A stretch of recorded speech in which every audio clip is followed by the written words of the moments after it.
Wildlife experts say about one-third of all wildlife species in the U.S. are in decline or vulnerable, which makes revived legislation in Congress critical to promote intervention and prevent extinction. The Recovering America's Wildlife Act was introduced in Congress this week by a bipartisan group of lawmakers, including Senators Martin Heinrich of New Mexico and Missouri's Roy Blunt. Heinrich spent part of his youth living in Missouri and says a permanent funding stream is what's needed to make a positive impact. Whether you grow up in New Mexico or you grow up in Missouri, you remember that first fish you ever catch. You remember the monarch butterflies in your backyard and all of these species that are just not as common as they used to be. If passed, the conservation work could be paid for through royalties from resource extraction on public lands.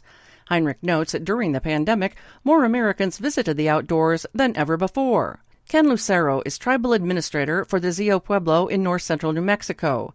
He says both big game and small game have been essential to the tribe's survival, providing food, clothing, and other needs. But unfortunately, we have seen a significant decrease in both game species and biodiversity on our lands and the neighboring communities. We understand that unless we address the dwindling populations, there will not be any wildlife for our future generations. The legislation would give the state's Department of Game and Fish $28 million annually to help conserve 235 species in need.